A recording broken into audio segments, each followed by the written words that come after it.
Comscore नुसार आता isakal.com आहे देशातील नंबर 1 ची मराठी न्यूज वेबसाईट। प्रत्येक अपडेटसाठी isakal.com ला नक्की भेट द्या। नवीन जो कायदा आहे BNSS त्याच्यातल्या कलम 163 नुसार न्यायालयाला मनाई हुकूम पारित करण्याचे अधिकार आहेत।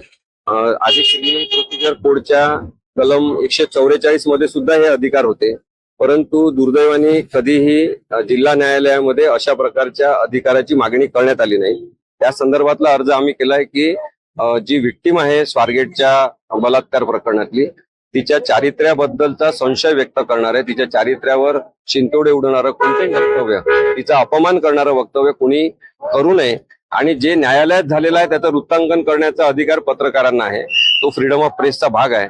त्यांनी कोर्टात जे झालं ते जरूर सांगावं, ते जरूर लोकांपर्यंत पोहोचवावं। परंतु बाहेर येऊन जे लोक बोलतात आणि जे काही राजकीय लोक बेताल विधानं करतात त्याला सुद्धा प्रसिद्धी देणं हे चुकीचं आहे। त्यामुळे माझं माध्यम प्रतिनिधींना सुद्धा हे आव्हान आहे की त्यांनी अत्यंत संवेदनशीलपणे या सगळ्या टीव्ही चॅनल्सचा, वृत्तपत्रांचा वापर केला पाहिजे आणि तुमचा गैरवापर होणार नाही याची काळजी तुम्ही घेतली पाहिजे। कारण की प्रत्येक व्यवसायामध्ये काही सुमार दर्जाचे लोक असतात, ते डॉक्टर असतात, काही जण सुमार दर्जाचे, काही जण इंजिनियर असतात, काही जण पोलीस असतात। तसं हे मान्य करायला पाहिजे की आमच्या वकिली व्यवसायामध्ये सुद्धा काही सुमार दर्जाचे लोक आहेत। त्यामुळे त्यांनी केलेले विधानं त्याला महत्व किती द्यायचं हे तुम्ही ठरवायला पाहिजे।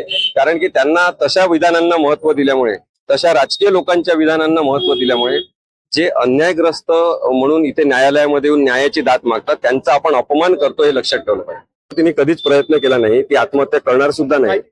तिने जे म्हटलं ते हे आहे की ज्या पद्धतीने माझ्याबद्दलचे वक्तव्य केले जातात आणि त्याला माध्यमांमधून प्रसिद्धी मिळत आहे त्याच्यामुळे मला फ्रस्ट्रेशन आलेलं आहे आणि जणू काही मीच आरोपी आहे असं मला वाटायला लागलेलं आहे, हे तिने सांगितलेलं आहे। त्यामुळे असं वाटतं की आपण आत्महत्या करावी का, हा तिचा एक विचार होता, त्याच्यातून ती बाहेर निघालेली आहे। तिला आत्महत्या मुळीच करायची नाही। ती अत्यंत आपण त्याला म्हणून मजबूत विचारांची मुलगी आहे आणि त्यामुळे ती न्यायासाठी इथे कोर्टात उभी राहणार। देश विदेशातील प्रत्येक घडामोडींचे लाईव्ह अपडेट मिळवण्यासाठी आता साम टीव्हीच्या सर्व सोशल मीडिया प्लॅटफॉर्मला लाईक, फॉलो आणि सबस्क्राईब करा। तसंच सर्व नोटिफिकेशनसाठी बेल आयकॉन प्रेस करायला विसरू नका।